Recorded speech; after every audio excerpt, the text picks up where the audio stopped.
ഭീഷണി ടൈപ്പ്, അല്ലെങ്കിൽ ജാതി നമ്മൾ ക്രിസ്ത്യൻസാണ് അവർ ഹിന്ദുവാണ്, ജാതി അങ്ങനെയാണ് ഇങ്ങനെയാണ്, അത് അങ്ങനെ ഒരു ജാതിക്ക് കൊടുക്കാൻ പറ്റത്തില്ല എന്നൊക്കെയുള്ള രീതിയിൽ സംസാരിക്കുമെങ്കിൽ അവനത് കാര്യമാണ്. കാരണം അവൻ അങ്ങനെ ഒരു പയ്യനാണ്, കൊച്ചു പയ്യനാണെങ്കിലും അവൻ എല്ലാവർക്കും ഒരു നമ്മുടെയൊക്കെ കുടുംബത്തിന് നല്ലൊരു പയ്യനാണ്. അപ്പോൾ അതുകൊണ്ട് അവൻ അതൊന്നും കാര്യമാക്കിയിട്ടില്ല. പക്ഷേ തിരുവോണത്തിന് വിളിച്ചിട്ട് അവനെ കൈ കിട്ടാഞ്ഞത് കൊണ്ടായിരിക്കാം ഇന്നലെ രാത്രി വീട്ടിൽ വന്ന് തിരക്കിയിട്ട് അവൻ്റെ അച്ഛനോട് പറഞ്ഞു ഇന്ന് തന്നെ എനിക്ക് അവനെ കാണണമെന്ന് പറഞ്ഞു. എന്നിട്ട് ഇവിടെ വെച്ചൊന്നും ചെയ്യാൻ പറ്റാത്തതുകൊണ്ടാണ് ഇവിടുന്ന് ശക്തികുളങ്ങര വരെ എൻ്റെ കുഞ്ഞിനെ കൊണ്ടുപോയത്. കഴിഞ്ഞ ദിവസം വൈകിട്ടാണ് അരുണിനെ കുത്തിക്കൊലപ്പെടുത്തിയത്. ഇപ്പോൾ എൻ്റെ കൂടെ ഉള്ളത് അരുണിൻ്റെ വലിയമ്മയാണ്. നമുക്ക് അവരോട് തന്നെ ചോദിക്കാം, ഇവർ തമ്മിൽ നേരത്തെ ഇങ്ങനെ ഒരു സ്നേഹത്തിലായിരുന്നു? 8ാം ക്ലാസ് മുതലുള്ള ഒരു റിലേഷൻഷിപ്പായിരുന്നു. അന്ന് മുതലേ ഞങ്ങൾ ഫാമിലിയിൽ എല്ലാവരുമായിട്ട് ഒരു അംഗത്തെ പോലെ ആയിരുന്നു ആ പെൺകുട്ടി.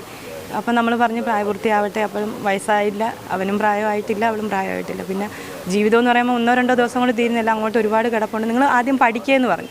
അങ്ങനെ പഠിച്ച് മോൻ +2 ആയി, അവൾ 10ാം ക്ലാസ് ആയപ്പോഴത്തേക്കാണ് എന്നോട് ഒരു പ്രാവശ്യം ഇതിനൊക്കെ വിളിച്ചിട്ട് പറഞ്ഞ് വല്യമ്മച്ചി എനിക്ക് അരുണുമായിട്ട് ജീവിക്കണം എന്ന് പറഞ്ഞു. അപ്പം ഞാൻ പറഞ്ഞു ഇപ്പം 10ാം ക്ലാസ് ആയതേ ഉള്ളൂ, ഒരു 18 വയസ്സെങ്കിലും കഴിയട്ടെ, എന്തെങ്കിലും നമുക്ക് ചെയ്യാമെന്ന് പറഞ്ഞു. അങ്ങനെ ഇരിക്കുക ഒരു 16 വയസ്സായപ്പോഴത്തേക്ക് പുള്ളിക്കാരി ഒരു ദിവസം മോൻ വിളിക്കുന്നു, വല്യമ്മ ഇത് കണക്ക് അവൾ ഇറങ്ങി വന്നു. അപ്പം ഞാൻ പറഞ്ഞു മക്കളെ നമുക്കിപ്പോൾ ഒന്നും ചെയ്യാൻ പറ്റത്തില്ല, കാരണം നീ കൊണ്ടുവന്നാലും നമ്മൾ പിടിച്ച് വീട്ടിൽ കയറ്റിയാലും കേസ് തന്നെയാണ്. നിയമം ഇപ്പം അങ്ങനെയാണ്. കാരണം ഒന്നെങ്കിൽ 21 വയസ്സ് വേണം, അല്ലെങ്കിൽ 18 വയസ്സ് അവൾക്ക് പൂർത്തിയാവണം. ഇത് രണ്ടും ആകാതെ നമ്മൾ 20 സ്റ്റേഷനിൽ കൊണ്ട് എഴുതി വെച്ചിട്ടാണ് പിന്നെ കുഞ്ഞിനെ വീട്ടിൽ കൊണ്ടാക്കി ഒരു 3-4 മാസം കഴിഞ്ഞപ്പോഴത്തേക്ക് വീണ്ടും മോൻ വിളിക്കുന്നു, വല്യമ്മ വീണ്ടും അവൾ ഇറങ്ങി വന്നു, ഇപ്പം അവൾ റെയിൽവേ ഗേറ്റിൻ്റെ അവിടെ നിൽക്കുകയാണ്, പാളത്തിൽ നിൽക്കുകയാണ്, അവൾ ആത്മഹത്യ ചെയ്യുമെന്ന് പറഞ്ഞു.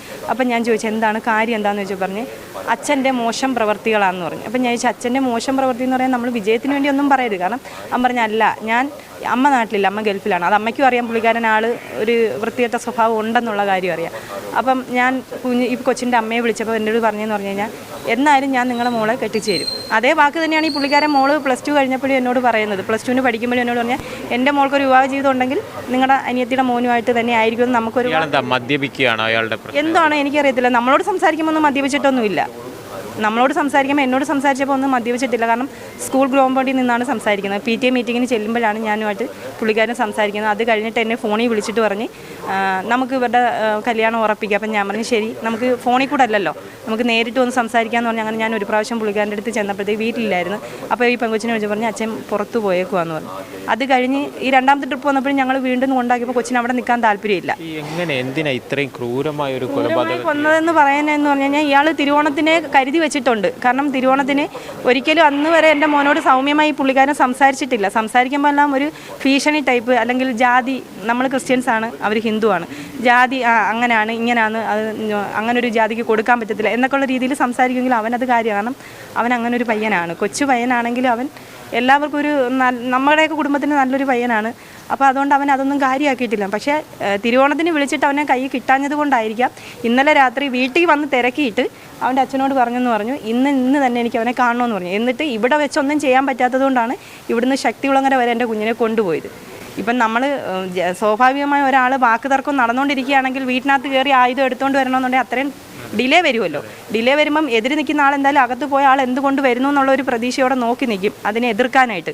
പക്ഷേ ഇത് കൈ കരുതിയിരുന്നത് കൊണ്ടാണ്, കൊല്ലാൻ വേണ്ടി ആയതുകൊണ്ടാണ് നേരെ എവിടെ ചെയ്യേണ്ടതെന്നുള്ളത് പുള്ളിക്കാരന് മനസ്സിലായത്. അതായത് വിളിച്ചു വരുത്തി തന്നെയാണ് എൻ്റെ കുഞ്ഞിനെ ഭയപ്പെടുത്തിയേക്കുന്നത്, അല്ലാതെ വേറെ ഒന്നും. കാരണം എന്ന് പറഞ്ഞാൽ അങ്ങനെ ആയിരുന്നുണ്ടെങ്കിൽ അവൻ വീട്ടിൽ വന്നപ്പോൾ ഇല്ലായിരുന്നപ്പം അച്ഛനോട് പറയാമല്ലോ, ഞങ്ങൾക്ക് അരുണിനെ കാണാം, അരുണിനെ കണ്ടിട്ടേ പോത്തോളെന്ന് പറയാമായിരുന്നല്ലോ. എന്തിന് ഇത്രയും ദൂരം എൻ്റെ കുഞ്ഞിനെ കൊണ്ടുപോയി, എത്രയോ കിലോമീറ്ററുകൾ അപ്പുറം കൊണ്ടുവച്ചാണ് എൻ്റെ കുഞ്ഞിനെ ഭയപ്പെടുത്തിയേക്കുന്നത്. അപ്പോൾ അത് മനഃപൂർവ്വമല്ലേ.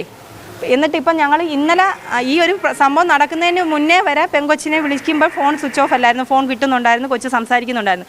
ഈ സംഭവം നടന്നതിന് ശേഷം പെങ്കൊച്ചിൻ്റെ ഫോൺ സ്വിച്ച് ഓഫ് ചെയ്ത് വെച്ചേക്കുകയാണ്. പക്ഷേ ഞങ്ങൾക്ക് ആ കൊച്ചിനെ മുന്നിൽ കൊണ്ടുവന്നേ പറ്റൂ. ഒരു കാര്യം ചോദിക്കട്ടെ, ഇപ്പം നിങ്ങൾ ഈ ജാതിയുടെ കാര്യവും മതത്തിൻ്റെ കാര്യമൊക്കെ പറഞ്ഞുകൊണ്ട് ഞാൻ ചോദിക്കുകയാണ്, ഇതൊരു ദുരഭിമാന കൊലയായിട്ട് ആയിരിക്കാം. കാരണം പുള്ളിക്കാരൻ ആ രീതിയിലായിരിക്കാം ചെയ്തേക്കുന്നത്. അല്ലെന്നുണ്ടെങ്കിൽ എപ്പോഴും എന്നോട് സംസാരിച്ചപ്പോൾ 2 പ്രാവശ്യം സംസാരിച്ചപ്പോൾ അങ്ങനെ പറഞ്ഞു, എങ്ങനെ ശരിയാവും, നിങ്ങൾ ക്രിസ്ത്യൻസാണ്, ഞാൻ ഹിന്ദുവാണ്. ക്രിസ്ത്യൻസ് എന്ന് പറയുമ്പോൾ എല്ലാവരും പറയുമോ മുക്കുവര്, ഈ മുക്കുവർക്ക് എന്താണ് കുഴപ്പം? മനുഷ്യരല്ലേ, കഷ്ടപ്പെട്ടല്ലേ ജീവിക്കുന്നേ, അവർക്ക് എന്താണ് കുഴപ്പം? ഞങ്ങൾക്കൊരു ബുദ്ധിമുട്ടുമില്ല പറയുന്നത്. എൻ്റെ അച്ഛൻ കടലിനോട് മല്ലടിച്ച് തന്നെയാണ് ഞങ്ങളെ 3 പെൺകുട്ടികളെ വളർത്തിയത്. അപ്പോൾ ക്രിസ്ത്യാനി ആവുന്നത് കൊണ്ട് മുക്കുവന്മാരാണോ? ആയിക്കോട്ടെ, സ്നേഹത്തിൻ്റെ മുന്നിൽ ജാതിയും മതം ഒന്നുമില്ല. അപ്പം മനഃപൂർവ്വം ചെല്ലാനായതുകൊണ്ടാണ് ഇവിടുന്ന് ഇത്രയും ദൂരം എൻ്റെ കുഞ്ഞിനെ കൊണ്ടുപോയേക്കുന്നത്. ഞങ്ങൾക്ക് എന്തായാലും നീതി കിട്ടണം, അതിനുവേണ്ടി ഞങ്ങൾ പോരാടും. അരുണിൻ്റെ വലിയമ്മ പറയുന്നത് അത് തന്നെയാണ്. അവർ തമ്മിൽ പറഞ്ഞ് ഒരു ധാരണയിലൊക്കെ എത്തിയിരുന്നതാണ്. പക്ഷേ ഇത്തരത്തിൽ ഒരു സംഭവം ഉണ്ടാകുമ്പോൾ അതവരെ വളരെയധികം വിഷമിപ്പിക്കുന്നു.